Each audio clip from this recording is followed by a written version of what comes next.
இந்த சம்மருக்கு கொளுத்துற வெயிலுக்கு கண்டிப்பாக இந்த 2 ரெசிபியை மிஸ் பண்ணாமல் சாப்பிடுங்க. ஒன்று வந்து பக்கலாபாத் ஃபுல்லாக வந்து தயிர் போட்டு ஜவ்வரிசியில் செய்கிறோம்.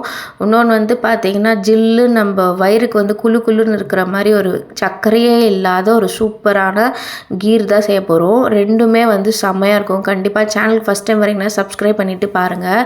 இப்போ ஒரு கப்பு வந்து பாயசம் ஜவ்வரிசி எடுத்துட்டு அது வந்து மூழ்கிற அளவுக்கு தண்ணீர் ஊற்றி கிட்டத்தட்ட ஒரு 1/2 hour மட்டும் ஊற வச்சுக்கிட்டேன். அதில் வந்து கொஞ்சமாக பாதி எடுத்துகிட்டு பக்லாபாத் பண்ண போகிறோம், பாதி வந்து கீர் பண்ண போகிறோம். ஸோ 1/2 கப்பு எடுத்துகிட்டு 1 கப்பு தண்ணீர் போட்டுட்டு கொஞ்சமாக கல்லுப்பு போட்டு கொஞ்சமாக பெருங்காயம் போட்டு ஒரே ஒரு விசில் போட்டு வேக வச்சு எடுத்துக்கோங்க. இப்போ பார்த்திங்கன்னா ஒரு விசிலில் போட்டு வேக வச்சு எடுத்தாச்சு.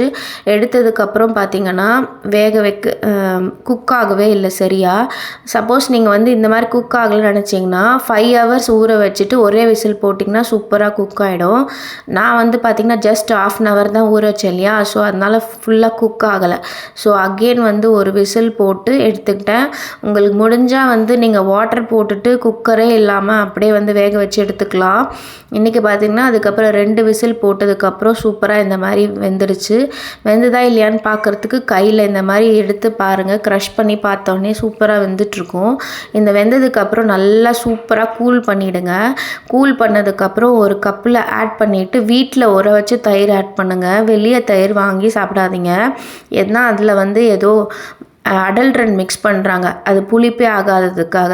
நீங்கள் எப்போ நினச்சி பார்த்துருக்கீங்களா, காலையில் தயிர் வாங்கிட்டு வெளியிருந்து வாங்குறீங்களே அந்த தயிரை வச்சு பாருங்கள், புளிக்கவே புளிக்காது. ஆனால் நம்ம வீட்டில் ஊறாச்ச தயிர் சூப்பராக புளிச்சிரும். இப்போ பார்த்தீங்கன்னா ஒரு 2 டீஸ்பூன் ஆயில் ஆட் பண்ணிக்கோங்க, 1 டீஸ்பூன் கடலைப்பருப்பு, 1/2 டீஸ்பூன் கடுகு ஆட் பண்ணிக்கோங்க, கொஞ்சமாக முந்திரி பருப்பு. இது வந்து ஆப்ஷனல் தான், உங்களுக்கு வேணும்னு ஆட் பண்ணிக்கலாம், இல்லை ஜஸ்ட் ஸ்கிப் பண்ணிக்கலாம். அதுக்கப்புறம் பொடியாக நறுக்கின இஞ்சி, பொடியாக நறுக்கின பச்சை மிளகா, அது கூட பார்த்திங்கன்னா பொடியாக கொத்தமல்லி கொஞ்சம் நறுக்கி வச்சுக்கோங்க. கூட வந்து கருவேப்பிலை ஆட் பண்ணிக்கோங்க, ஒரு 1/2 டீஸ்பூன் சீரகம். அதுக்கப்புறம் பார்த்திங்கன்னா எல்லாத்தையும் நல்லா வந்து ஃப்ரை பண்ணுறதுக்கு லாஸ்ட்டில் பார்த்திங்கன்னா ட்ரை கிரேப்ஸ் ஆட் பண்ணிவிட்டு எல்லாத்தையும் மிக்ஸ் பண்ணிவிட்டு இந்த ஜவ்வரிசி தயிர் கூட இந்த தாளிப்பையும் சேர்த்து ஆட் பண்ணி மிக்ஸ் பண்ணிவிட்டு கலக்கிக்கோங்க. இது மட்டும் நீங்கள் சாப்பிட்டு பார்த்தீங்கன்னா வெறும் வயிற்றில் நீங்களே ஃபீல் பண்ணுவீங்க, அவ்வளோ ஜில்லுன்னு இருக்கும். உங்கள் வயிறே வந்து உங்களை பாராட்டும், அவ்வளோ குளு குளு குளு குளுன்னு இருக்கும். கண்டிப்பாக இந்த மாதிரி மிஸ் பண்ணாமல் சாப்பிட்டு பாருங்கள். இதுக்கப்புறம் கொத்தமல்லி ஆட் பண்ணிவிட்டு நல்லா மிக்ஸ் பண்ணிக்கோங்க. மிக்ஸ் பண்ணிவிட்டு இது வந்து ஒரு 15 minutes நான் வந்து ஃப்ரீசரில் வச்சிட்டேன். நீங்கள் அப்படியே கூட டைரெக்டாக சாப்பிட்டு பார்க்கலாம், அப்படி இல்லைனா ஒரு 1/2 மணி நேரம் நார்மல் சில்லரில் வச்சுக்கலாம். எனக்கு கொஞ்சம் சால்ட் கம்மியாக இருந்துச்சு, ஸோ அதை ஆட் பண்ணிக்கிட்டேன். இப்போ பார்த்தீங்கன்னா கொஞ்சமாக மாங்காய் கூட நான் ஆட் பண்ணிக்கிட்டேன். கொஞ்சம் அங்கங்கே சாப்பிடும்போது க்ரன்ச்சியாக இந்த நட்ஸு அதுக்கப்புறம் இந்த மாங்காயெல்லாம் சாப்பிட்டு பாருங்கள், சூப்பராக இருக்கும். கண்டிப்பாக இந்த ரெசிபியை மிஸ் பண்ணாமல் செஞ்சு கொடுங்க. இப்போ நெக்ஸ்ட்டு கீர் பார்த்துடலாம். ஒரு 15 பாதாம் எடுத்துக்கிட்டேன், ஒரு ட்ரை டேட்ஸ் வந்து ஒரு 5 டேட்ஸு, ஒரு 5-6 முந்திரி எடுத்துக்கிட்டேன்.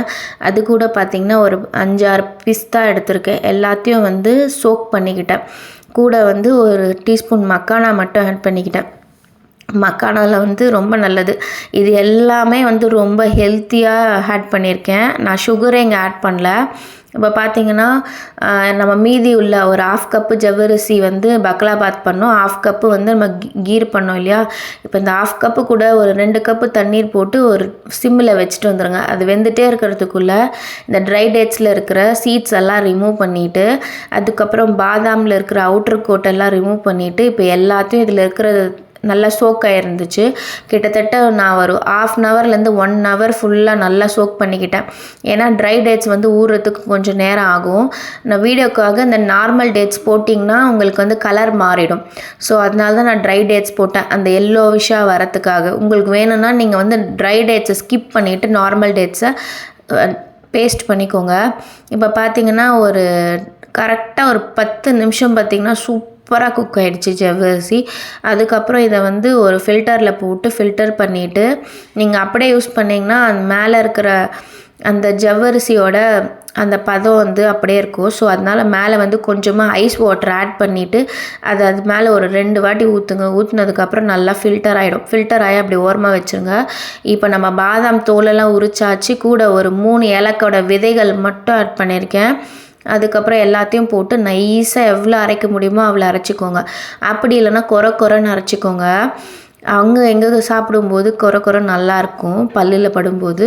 இப்போ கொஞ்சமாக குங்குமப்பூ மட்டும் சுடு பாலில் வந்து கொஞ்சமாக ஒரு 10 நிமிஷம் ஊற வச்சுட்டு அந்த குங்குமப்பூவும் பாலோட இந்த பாதாம் பேஸ்ட்டையும் மிக்ஸ் பண்ணிக்கிட்டு நல்லா நைஸாக அரைச்சி எடுத்துன்னு வந்துட்டேன். இப்போ ஒரு 1/2 லிட்டர் பால் வந்து நான் ஆவின் பால் எடுத்திருக்கேன். ஃபுல் ஃபேட் மில்க் எடுத்திங்கன்னா இன்னும் சூப்பராக இருக்கும். பட் எனக்கு கிடைக்கல ஆப்ஷனல். ஸோ அதனால் வந்து நான் நார்மல் மில்க்கு தான் எடுத்திருக்கேன். நார்மல் ப்ளூ கலர் பேக்கெட் எடுத்திருக்கேன். அது கூட பார்த்திங்கன்னா இந்த அரைச்சி வச்சுருக்கிற பேஸ்ட்டையும் மிக்ஸ் பண்ணிக்கோங்க. நல்லா ஈவனாக கட்டி இல்லாத மாதிரி சூப்பராக மிக்ஸ் பண்ணிக்கோங்க. இப்போ பார்த்தீங்கன்னா பால் நல்லா சுண்டிடுச்சு பாருங்கள். ஒரு 15 மினிட்ஸ் வச்சுருந்தேன் ஸ்லோ ஃப்ளேம்லே. அதுக்கப்புறம் நம்ம அரைச்சி வச்சுருக்கிற விழுது கூட எனக்கு வந்து ஸ்வீட்னஸ் கொஞ்சம் கம்மியாக இருந்ததுனால 2 டீஸ்பூன் மட்டும் கல்கண்டு இருக்குல்ல, டைமண்ட் கல்கண்டு, அதை பவுடர் பண்ணி ஆல்ரெடி வச்சுருக்கேன். ஸோ அதை ஆட் பண்ணிக்கிட்டேன். இப்போ நம்ம குக் பண்ணி வச்சுருந்த சாகோ, அதாவது ஜவ்வரிசி இருக்குல்ல, அதையும் அதில் ஆட் பண்ணிக்கிட்டேன். ஆட் பண்ணிவிட்டு ஒரு 10 நிமிஷம் மட்டும் விட்டுட்டிங்கன்னா அந்த சாகோ கூட அந்த பேஸ்ட்டு அதெல்லாம் போட்டுட்டு சூப்பராக குக் ஆகிருக்கும்.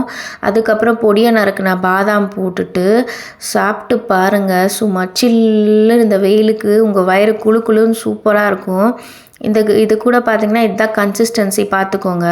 இப்போ நான் ஆட் பண்ணி காட்டுறேன் பாருங்கள். இப்படி தான் இருக்கணும் கீர்னால். ரொம்ப திக்காகவும் இருக்கக்கூடாது, ரொம்ப தண்ணியாகவும் இருக்கக்கூடாது. உங்களுக்கு வேணும்னா நீங்கள் இன்னும் கொஞ்சம் தண்ணி ஆட் பண்ணிக்கோங்க. இந்த மாதிரி குக் பண்ணி வச்சு கொடுத்து பாருங்கள். இந்த நார்மலாக இந்த ரோஸ் மில்கில் அடல்ட்ரன்ஸ் ஆட் பண்ணி மிக்ஸ் பண்ணி சாப்பிட்றதுக்கு இந்த மாதிரி நீங்கள் வந்து இதை வந்து ரெஃப்ரிஜரேட் பண்ணிவிடுங்க. நான் ஒரு 25 மினிட்ஸ் வந்து நார்மல் ரெஃப்ரிஜரேட்டர் சில்லரில் வச்சுருந்தேன். அதுக்கப்புறம் இப்படி எடுத்து பார்த்தோன்னே பாருங்கள் கொஞ்சம் திக்காகிடுச்சு. கிட்டத்தட்ட நம்மளுக்கு வந்து பாசுந்தி மாதிரியே இருக்கும். க்ரீமியாக இருக்கும், செம்ம டேஸ்ட்டாக இருக்கும். கண்டிப்பாக ட்ரை பண்ணி பாருங்கள். உங்கள் பசங்க வந்து சாப்பாடே சாப்பிடாமல் இதை கொடுத்தா கூட ரொம்ப ஹெல்த்தி கூட.